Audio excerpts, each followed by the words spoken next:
بسم اللہ الرحمن الرحیم ایاک نعبد و ایاک نستعین۔ میرے پاکستانیوں،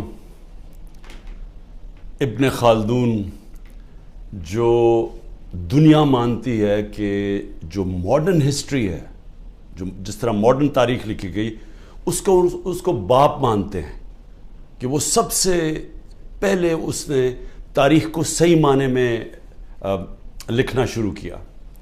تو ابن خلدون ایک جگہ کہتے ہیں کہ میں نے جتنا قرآن اور اسلام کی سٹڈی کی ہے تو میں ایک نتیجے پہ پہنچا کہ اللہ نے انسان کو دنیا میں بھیجا ہی ایک وجہ سے کہ اللہ کی زمین پہ انصاف قائم کرو۔ انصاف کے اوپر آپ کوئی بھی دنیا کا معاشرہ لے لیں، جب انصاف ہوتا ہے تو وہ معاشرہ اوپر کھڑا ہوتا ہے۔ نبی صلی اللہ علیہ وسلم نے دنیا کی تاریخ کا سب سے بڑا انقلاب تھا مدینہ میں، کوئی اس کی مثال نہیں ہے دنیا کی تاریخ میں، کہ ہجرت ہوتی ہے 622، جنگ بدر ہوتی ہے 625، 313 لڑنے والے، اور 11 سال کے بعد ایک سپر پاور گھٹنے ٹیکتی ہے رومن ایمپائر، اور اس کے اگلے سال دوسری سپر پاور گھٹنے ٹیکتی ہے پرشین ایمپائر قدسیہ میں۔ یہ تو تاریخ کا حصہ ہے، لیکن یہ تو کوئی مطالعہ کرے کہ یہ کیا ہوا تھا کہ وہ ایک لوگوں کی کوئی حیثیت نہیں تھی، انہوں نے دنیا کی امامت کی، اور کئی صدیوں تک بنیاد انصاف پہ رکھی گئی تھی، عدل اور انصاف، اس کے اوپر وہ معاشرہ کھڑا ہوا تھا۔ اور وہ انصاف ایسا تھا کہ حضرت علی رضی اللہ تعالیٰ ایک یہودی سے کیس ہار جاتے ہیں، قاضی خلیفہ وقت کی بیٹے کی گواہی نہیں مانتا۔ وہ انصاف ایسا تھا جب نبی صلی اللہ علیہ وسلم نے کہا میری بیٹی بھی اگر چوری کرے گی تو اس کو سزا ملے گی، کوئی قانون سے اوپر نہیں ہے، اور جو معاشرے طاقتور کو قانون سے اوپر رکھتے ہیں ان کی حدیث ہے وہ تباہ ہو جاتے ہیں۔ تو آج جو پاکستان ہے، میں اپنے سارے پاکستانیوں کے سامنے یہ بات کر رہا ہوں کہ ہم اب بالکل تباہی کی طرف جا رہے ہیں۔ میں اس لیے نہیں کہہ رہا کہ تحریک انصاف کے اوپر کریک ڈاؤن ہوا ہے، کہ ہمارے لوگوں کو جیلوں میں ڈالا ہوا ہے، جیل بھرے ہوئے ہیں، ہر روز نئے لوگ پکڑ رہے ہیں، رشتہ دار پکڑ رہے ہیں، جو کہانیاں سامنے آ رہی ہیں وہ خوفناک کہانی ہے۔ کبھی پاکستان کی تاریخ میں اس طرح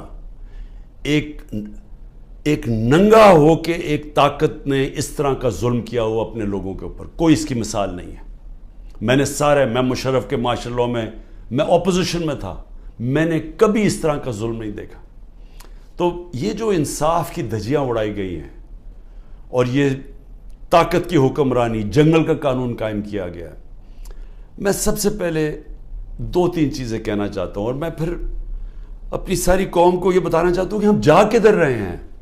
یعنی کوئی چلیں یہ سب کچھ کر رہے ہیں تو کوئی روڈ میپ ہوگا نا کہ ہم اس سے نکل کے تو خوشحال ہو جائیں گے، کیونکہ اس وقت پاکستانی، میں ابھی آپ کو پھر سے بتاؤں گا کہ ہمارے ملک کے معاشی حالات کیا ہیں۔ تو جس طرح ملک معاشی طور پہ تباہی کی طرف جا رہا ہے تو کوئی تو روڈ میپ ہوگا نا کہ یہ جو ظلم کیا جا رہا ہے، یہ جو پوری جماعت کو ختم کرنے کی کوشش کی جا رہی ہے، کہ اس کا کوئی ملک کو تو کوئی فائدہ ہو نا۔ تو میں سب سے پہلے میں یہ چیزیں اس لیے کہنا چاہتا ہوں کہ میں یہ کبھی یہ سوچتا نہیں تھا کہ میرے ملک میں اس طرح کی چیزیں ہوں گی۔ جیسی بھی حکومتیں آئی ہیں، ایوب خان کا مارشل لاء آیا، ضیاء الحق کا آیا، سنا بڑا پیپلز پارٹی پہ سخت مارشل لاء تھا، لیکن جو پیپلز پارٹی کے معراج محمد خان تھے وہ مجھے بتاتے تھے، کیونکہ وہ ہماری جماعت میں ایک وقت پہ ہم نے ان کو سیکرٹری جنرل بنایا تھا، تو وہ مجھے بتایا کرتے تھے کہ ضیاء الحق کے زمانے میں کیا تھا، اور مشرف کا میں آپ کو خود بتا دیا، کبھی اس طرح کا ظلم نہیں ہوا۔ سب سے پہلے تو خواتین کے اوپر کبھی ایسا ظلم نہیں ہوا، کبھی چادر اور چار دیواری کو اس طرح بے شرمی سے، یعنی کبھی اس کو انہوں نے چادر اور چار دیواری کا جو احترام ہوتا ہے اس کو تباہ نہیں کیا گیا۔ عورتوں کے اوپر ہی میں کبھی اپنی زندگی میں نے نہیں دیکھا کہ ہمارے ملک میں عورتوں سے یہ برتاؤ کیا جو کیا جا رہا ہے آج، صرف اس لیے کہ وہ یہی نہیں تحریک انصاف کی کوئی ممبرز ہوں یا کوئی آفس بیرر ہو، جو ٹویٹ بھی کرتی ہیں، جو حمایتی بھی ہیں، جو ووٹر بھی ہیں، ان کا بھی پتہ چلتا ہے، ان کو پکڑ لیتے ہیں۔ تو ایک اسلم اقبال نے ایک لیٹر لکھا ہے، یہ جو سی سی پی او ہے اور یہ آئی جی ہے اور یہ جو چیف منسٹر ہے اس وقت پنجاب کا، یہ پڑھنے والا ہے، میں نے اس کو آج ٹویٹ بھی کیا ہے۔ اس نے بتایا کہ اس کے سارے گھر کے اوپر کیسا ظلم ہو رہا ہے، اس کی 80 سالہ والدہ کی بھی پرواہ نہیں کی گئی، وہ آکسیجن کے اوپر ہے، ادھر گھس گئے، اس سے بدتمیزی کی، کیونکہ اسلم اقبال چھپے ہوئے ہیں۔ ان کے بھائیوں سے کیا کاروبار سے کیا کاروبار بند کر دیے، بھائیوں کے گھروں میں چلے گئے، ایک بھائی کا جو باہر سے کوئی اس کا بیٹا آیا ہوا تھا، اس کو جا کے الیکٹرک شاک لگایا، اس کا بازو نہیں کام کر رہا، وہ دبئی میں علاج کروا رہا ہے۔ یعنی سارے خاندان کو، ان کی بزنس کو جس طرح انہوں نے صرف اس لیے کہ میاں اسلم کسی طرح نکل کے اور کہہ دے کہ میں 9 مئی کے خلاف ہوں اور میں فوج کے ساتھ ہوں اور میں پی ٹی آئی چھوڑا ہوں، اس کے لیے یہ سارا کچھ کیا جا رہا ہے۔ حماد اظہر کے میاں اظہر ایک پاکستان کی سیاست، پنجاب کی سیاست میں ایک وہ عزت دار نام ہے جس کی سب اس کے مخالف بھی تعریف کرتے ہیں۔ 84 سال کے میاں اظہر جن کو کئی بیماریاں ہیں، ان کی طبیعت نہیں ٹھیک، ان کو اٹھا کے لے گئے کیونکہ حماد اظہر نہیں تھا۔ باقی لوگوں کے گھروں میں گھس کے، یعنی جو میں کہانیاں سن رہا ہوں، کراچی کے اندر بھی بات ہو رہی تھی، کراچی میں تو کچھ ہوا ہی نہیں، کراچی میں کیوں جا کے لوگوں کو اٹھانا شروع کر دیا؟ کراچی کے اندر وہیں چھاپے پڑ رہے ہیں، لوگوں کو جیلوں میں ڈال رہا ہے، اور وہاں بیٹھا ہوا آصف زرداری جو ساری زندگی اس نے صرف ایک کام کیا ہے، مخالفوں کو کرش کیا ہے، مخالفوں کو ختم کیا ہے، جھوٹے کیسز، اور جو خریدا جاتا ہے اس کو خرید لیتا ہے، باقی ساروں کو وہ ختم کرتا ہے جو مافیاز کرتے ہیں۔ وہاں ظلم کیا جا رہا ہے، ہر ایک کے اوپر ایف آئی آر ہے، لوگ چھپے ہوئے ہیں، اور صرف ایک طریقہ کہ آپ جناب پارٹی چھوڑ دیں تب وہ ٹھیک ان کو نکل جاتے ہیں۔ یہ بھی سوچ لیں کہ آج ہمارے انصاف کے نظام، یعنی یہ کیسے کوئی اس طرح کہ آپ کے اوپر ہر قسم کا کیس ہے، دہشت گردی کا سب کیس لگا ہوا ہے، جیسے ہی آپ نے کہا میں پارٹی چھوڑا ہوں کیسز ختم۔ تو یہ کیا ہماری عدلیہ، ہماری لیگل کمیونٹی یہ نہیں دیکھ رہی کیا ہو رہا ہے؟ کیونکہ یہ تو سارے دنیا میں کسی بھی قانون یہ اجازت نہیں دیتا۔ تو اس کے علاوہ، ان کے علاوہ میں صرف یہ بتانا چاہتا ہوں کہ کراچی کے اندر جس طرح لوگوں کو انہوں نے جیلوں میں ڈالا ہوا ہے، اور جو مجھے سب سے زیادہ تکلیف ہے کہ جو ہمارے لوگوں کو، اگر جیل کے اندر جگہ 20 لوگوں کی ہے تو وہاں 60 لوگ بھرے ہوئے ہیں، وہ سو بھی نہیں سکتے، کئیوں کو کھڑا ہونا پڑتا ہے، کوئی سوتے ہیں، کھانا نہیں صحیح دیتے، کئیوں نے جس طرح کا کھانا دیا وہ لوگ کھانا نہیں کھا سکتے، کئیوں کے پیٹ خراب ہو گئے ہیں۔ یعنی ان کنڈیشنز کے اندر سیاسی ورکرز کو رکھا ہوا ہے، جو سب سے شرمناک بات ہے، کیونکہ کوئی مجرم نہیں ہے یہاں، اتنے بڑے مجرم جنہوں نے اربوں روپے کا اس ملک کو نقصان کر کے پھر منی لانڈرنگ کر کے ملک سے پیسہ باہر بھیجا ہوا ہے، کیا ان کی ایسی ٹریٹمنٹ کسی کی تھی؟ کیسز تو پرانے بنے ہوئے تھے، کیا کسی کو ایسے رکھا گیا تھا؟ تو یہ سارا پلان بنا ہوا ہے صرف ایک پارٹی کو ختم کرنے کے لیے۔ تو یہ پارٹی کو ختم کرتے کرتے کیا یہ جو اس وقت طاقت میں بیٹھے ہوئے ہیں ان کو اندازہ ہے کہ یہ پاکستان سے کیا کر رہے ہیں؟ کیونکہ ملک، دنیا میں ملک کھڑا ہوتا ہے رول آف لا پہ، جس وقت اس ملک کا رول آف لا ختم ہوتا ہے اس کو بنانا ریپبلک کہتے ہیں۔ ہمارا ملک کا بنانا ریپبلک ہے، جدھر کوئی قانون نہیں ہے، جدھر کمزور کو کوئی طاقتور سے اس وقت تحفظ دینے والا نہیں ہے۔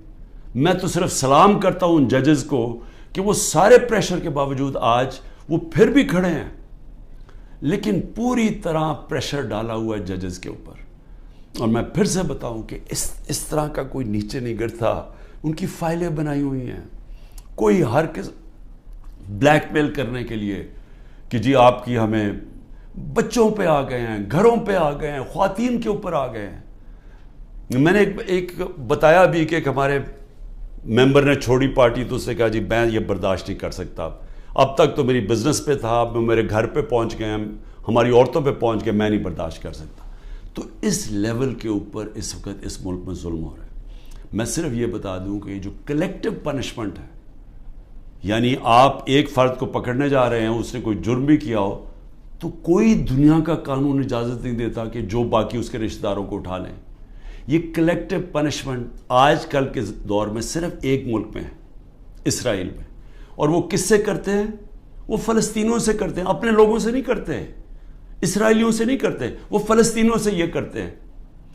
یہ ہٹلر کے جب نازی جرمنی، جب دنیا کا سیاہ ترین دور تھا، یہ تب وہ گسٹاپو اٹھایا کرتی تھی لوگوں کو کلیکٹو پنشمنٹ میں، کہ جو بھی اگر وہ نہیں ملا ایک جس کو پکڑنے گئے تو گھر والوں کو پکڑ لیتے تھے۔ یہ سٹالن کا جو بڑی سخت ڈکٹیٹرشپ تھی سوویت یونین کی، یہ سٹالن کی ڈکٹیٹرشپ کے اندر اس طرح کی چیزیں ہوتی تھیں۔ یہ صرف چائنا میں ایک دور میں ہوا تھا، ان کے کلچرل ریولوشن کے اندر۔ یہ ہوتا ہی نہیں ہے ایسے۔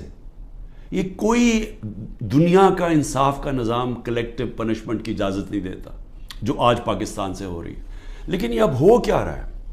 ایک پارٹی کو ختم کرتے ہوئے کہ جی عمران خان کے اوپر کانٹا ڈال دیا، تحریک انصاف کو جیتنے نہیں دینا الیکشن تب ہوں گے جب تحریک انصاف ختم ہو جائے گی، جو کرنے کی کوشش ہو رہی ہے۔ تو میں سوال پوچھتا ہوں کہ اس کے بعد کیا ہوگا؟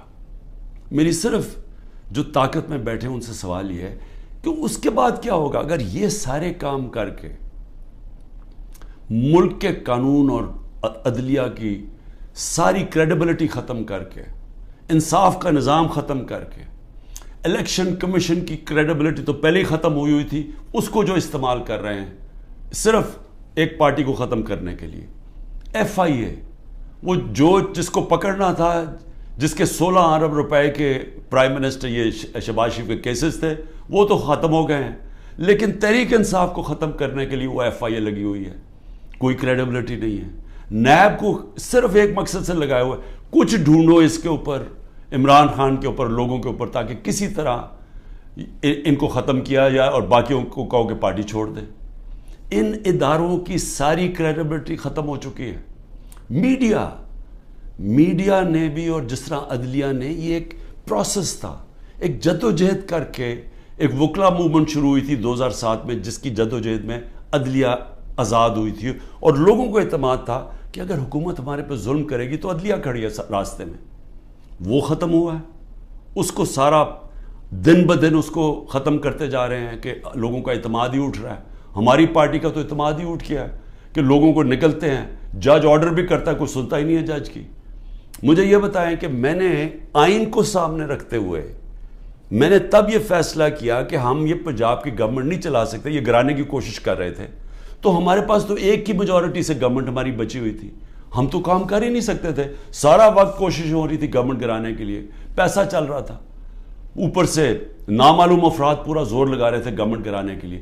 تو ہم نے آئین کو سامنے رکھتے ہوئے الیکشن ڈیزالو کی اپنی گورنمنٹ، وہی ہم نے پختونخوا میں کی۔ وہاں پیسے نہیں دے رہے تھے، جو قبائلی علاقہ جو جوائن کیا تھا ان کے لیے فنڈز ہم نے زیادہ دیے ہوئے تھے، وہی بند کر دیے انہوں نے، ہیلتھ کارڈ کا پیسہ نہیں آ رہا تھا۔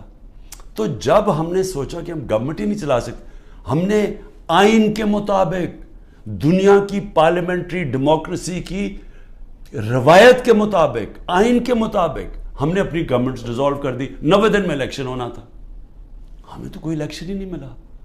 یعنی اوپنلی آئین کی انہوں نے خلاف ورزی کی ہے، اور میں اپنے سپریم کورٹ سے اب انتظار کر رہا ہوں کہ یہ تو آپ کی اب کریڈیبلٹی ایٹ سٹیک ہے، سارے سپریم کورٹ کی کریڈیبلٹی سٹیک پہ ہے کہ اگر آپ آئین میں 90 دن میں الیکشن ہی نہیں اب کروا سکے تو مجھے بتائیں کیا چیز روک رہی ہے کہ انہوں نے اگر اکتوبر میں سوچا کہ جی ابھی تحریک انصاف ابھی بھی جیت سکتی ہے تو اکتوبر بھی نہ الیکشن کروائیں۔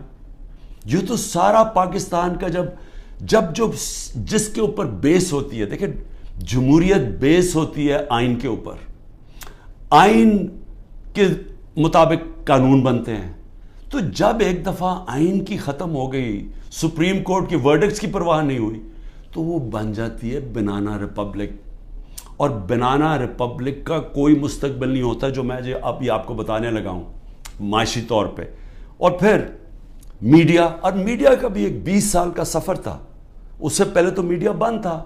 اس سے پہلے تو صرف جو الیکٹرانک میڈیا تھا وہ تو صرف پی ٹی وی تھی. تو جنرل مشرف، اس کو داد دیں ہم کہ وہ ایک ڈکٹیٹر ہوتے ہوئے اس نے میڈیا کھول دیا، کیونکہ جنرل مشرف کے ساتھ سپورٹ تھی. لوگ تنگ تھے ان دونوں پارٹی سے. ان کی کرپشن 2 دفعہ کرپشن میں گئی، لوگ تو تنگ تھے. تو لوگوں نے مشرف کو خوش آمدید اس کو ویلکم کیا.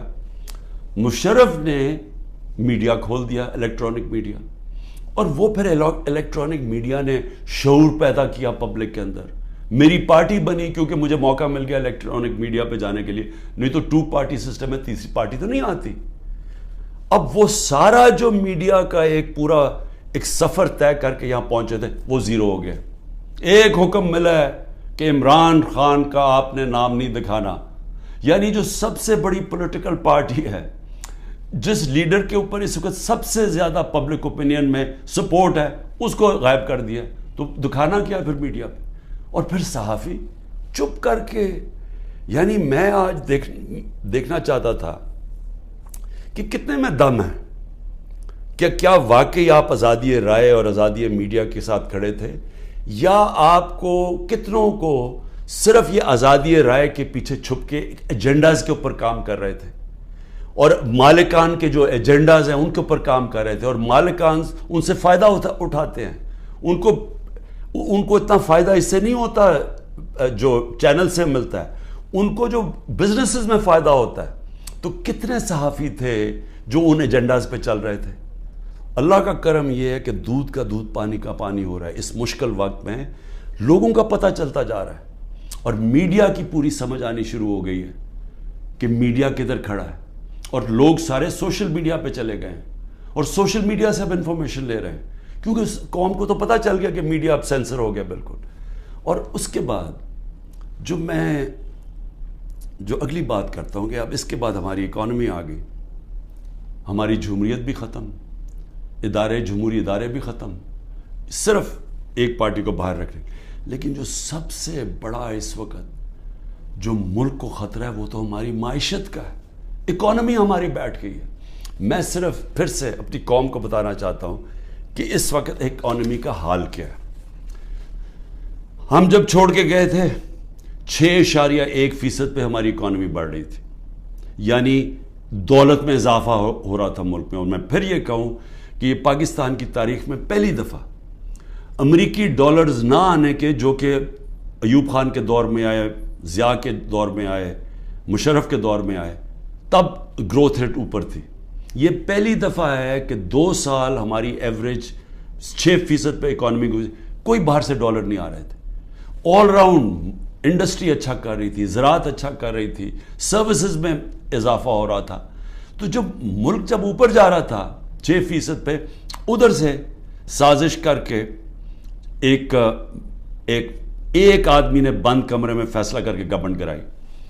اب آج دیکھیں ذرا کیا حالات ہیں.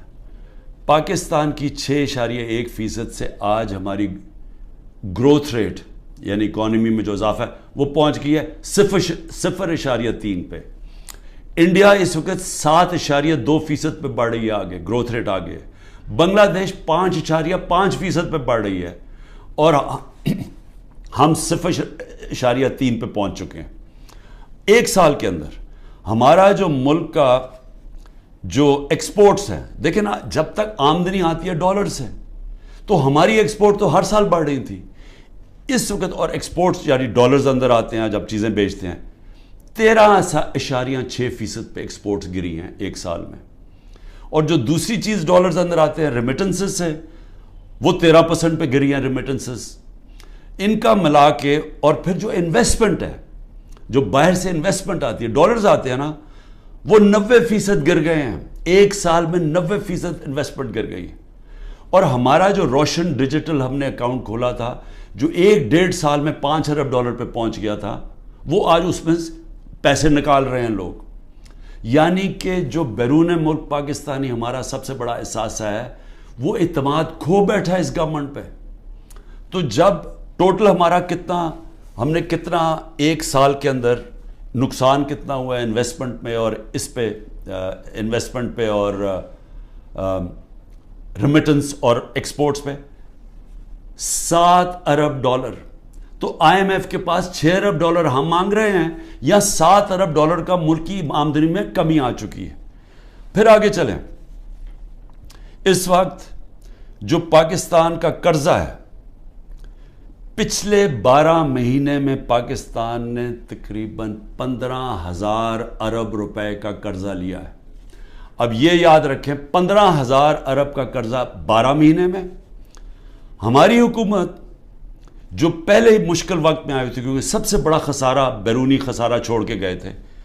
ہمارا جو ٹوٹل ہم نے اپنے دور کے اندر کتنا ہم نے خسارہ لیا کتنا ہم نے قرضہ لیا ہمارا 18,500 ارب 18,500 ارب 3.5 سال میں انہوں نے 1 سال میں 15,000 ارب روپیہ قرضہ لیا. یہ جو قرضہ بڑھ رہا ہے ملک میں اور قرضہ اور بڑھتا جائے گا کیونکہ آمدنی تو کم ہوتی جا رہی ہے. اس وقت جو عام آدمی کو سب سے زیادہ تکلیف دے رہی ہے وہ ہے مہنگائی انفلیشن. ہم چھوڑ کے گئے تھے 12.4% پہ. آج پاکستان میں مہنگائی 38% پہ ہے. یہ ہماری 75 سالہ تاریخ میں سب سے زیادہ مہنگائی ہے. پھر اس سے زیادہ خوفناک ہے جو کھانے پینے کی چیزیں ہیں جو فوڈ انفلیشن ہے وہ 48% پہ ہے. یعنی جو عام آدمی کو سب سے زیادہ تکلیف دے رہی ہے کھانے پینے کی چیزیں وہ 48% پہ ہماری انفلیشن ہے. سری لنکا جس کا ہمارے سے زیادہ برا حال ہے وہ اپنی مہنگائی کم کر کے 25% پہ لے آیا ہے. یاد رکھیں سری لنکا میں لوگ سڑکوں کے اوپر آ گئے تھے مہنگائی کی وجہ سے. آج وہ 25% پہ آ گئی ہے جبکہ پاکستان کی مہنگائی 38% پہ پہنچ گئی ہے. اور پھر جو انٹرنیشنل جو قیمتیں جس کی وجہ سے ہمارے دور پہ مہنگائی لوگ کر رہے تھے 30% کموڈٹی کی قیمت انٹرنیشنلی گری ہیں. یعنی تیل جو انرجی پرائسز تھے جو پام آئل تھا یعنی جو ہم گھی منگواتے تھے وہ آج آدھی قیمت پہ ہے. لیکن اوورآل 30% دنیا میں یہ جو چیزیں مہنگائی بڑھا رہی تھی وہ کم ہو گئی ہیں اور پاکستان میں اب یہ بڑھتی جا رہی ہیں. اور پھر 2-3 اور چیزیں یہ ذرا آپ دیکھ لیں کہ ہمارے پاس کوئی اب روڈ میپ نہیں ہے کہ ہم نے 30 ارب ڈالر جون 2024 تک واپس کرنا ہے. ہمارے پاس کوئی روڈ میپ نہیں ہے کہ ہم نے تقریباً 1 سال میں 30 ارب ڈالر واپس کرنا ہے کیونکہ ڈالر کی جو انکم ہے وہ تو کم ہوتی جا رہی ہے. اور پھر سارے ہمارے اس وقت کم ہو گئے جو ہم نے ہمارا ریکارڈ ٹیکسز ہم نے اکٹھے کیے تھے وہ ریکارڈ ٹیکسز بھی نیچے چلے گئے ہیں اور ہماری جتنی بھی ٹارگٹس ہیں اس گورنمنٹ نے مس کر دی ہیں. جو اس وقت سود ہے وہ 21% ہے. تو انڈسٹری کیسے چلے گی؟ 21% سود پاکستان کی تاریخ میں سب سے زیادہ ہے. تو انڈسٹری کیسے چلے گی؟ اور پھر جو اس وقت سیل ہو رہی ہے ڈیزل کی بجلی کی سیمنٹ کی وہ 20 سے 30% گر چکی ہے. اس کا مطلب بڑے طور پہ بے روزگاری آ رہی ہے بے روزگاری آ چکی ہے. میں صرف اس کی آخر میں ڈاکٹر پاشا جو پاکستان میں سب سے بڑے اکانومسٹ مانے جاتے ہیں بڑے نام ہیں ان کا وہ کہہ رہے ہیں کہ 1 سال میں 10 کروڑ لوگ غربت کی لکیر سے نیچے گئے ہیں.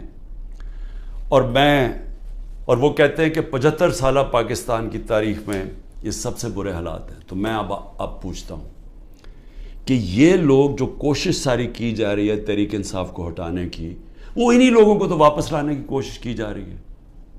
یہ لوگ جو 1 سال کے اندر ملک کی معیشت تباہ کر دی ہے میں یہ سمجھنے کی کوشش کر رہا ہوں کہ یہ پھر واپس آ کے کیونکہ اگر تحریک انصاف کو ختم کریں گے تو یہی لوگ ہوں گے نا اور ان تھوڑے سے اور لوگوں کو ریلو کٹوں کو اکٹھا کر کے آپ کوئی اور پارٹی میں دھکیل کے ہمارے لوگ توڑ کے کر دیں گے.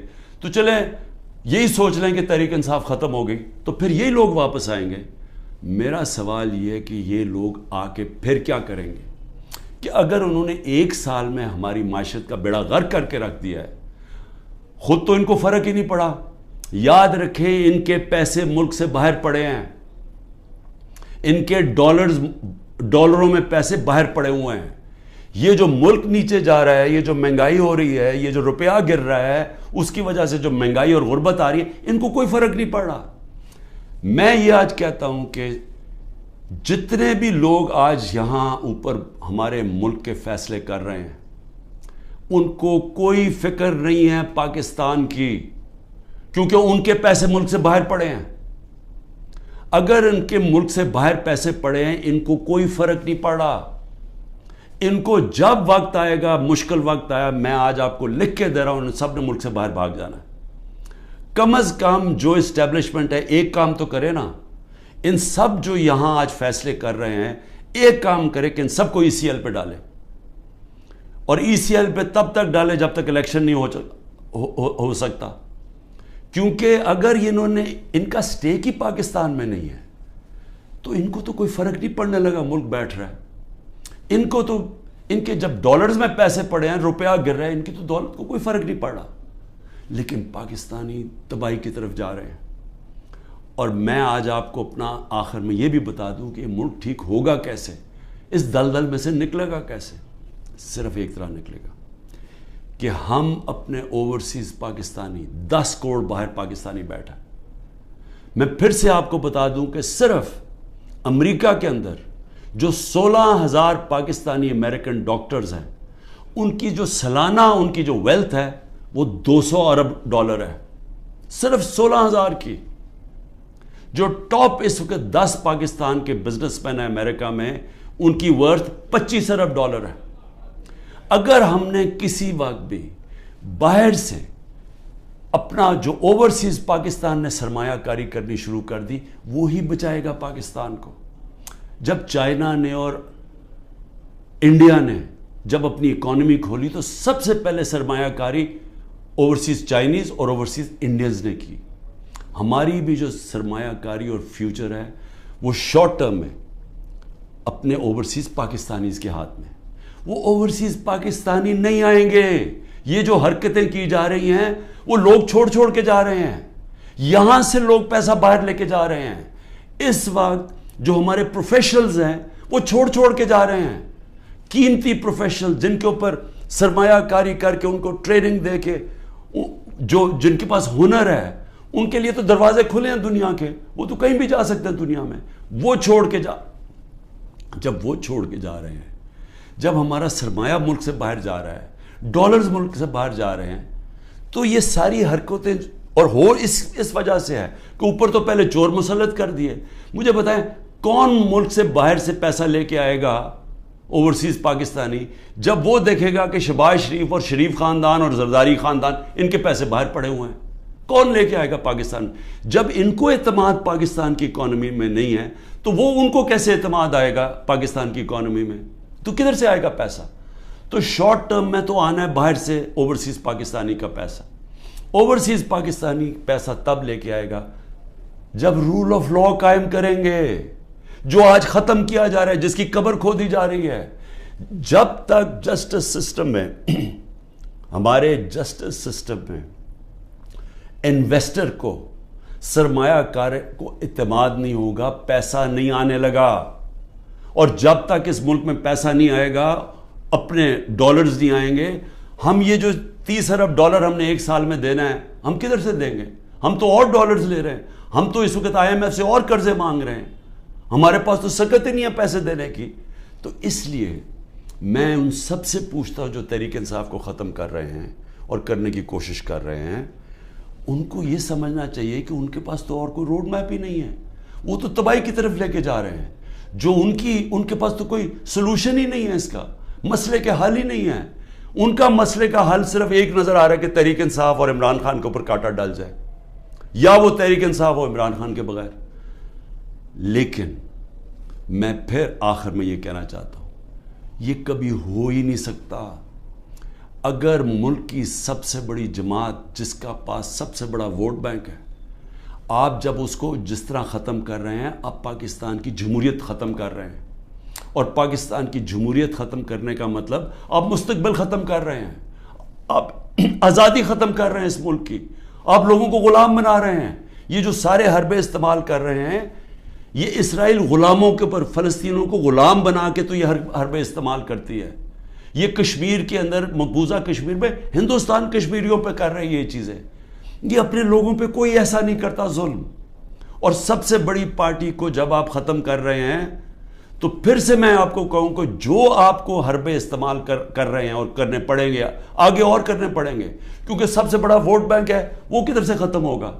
تو اس کا مطلب مکمل طور پہ یہ ظلم کا نظام چلتا رہے گا اور آخر میں جب بھی آپ سمجھیں گے کہ اب پارٹی ختم ہوگی تب الیکشن کروائیں گے وہ جمہوریت ختم ہو جائے گی.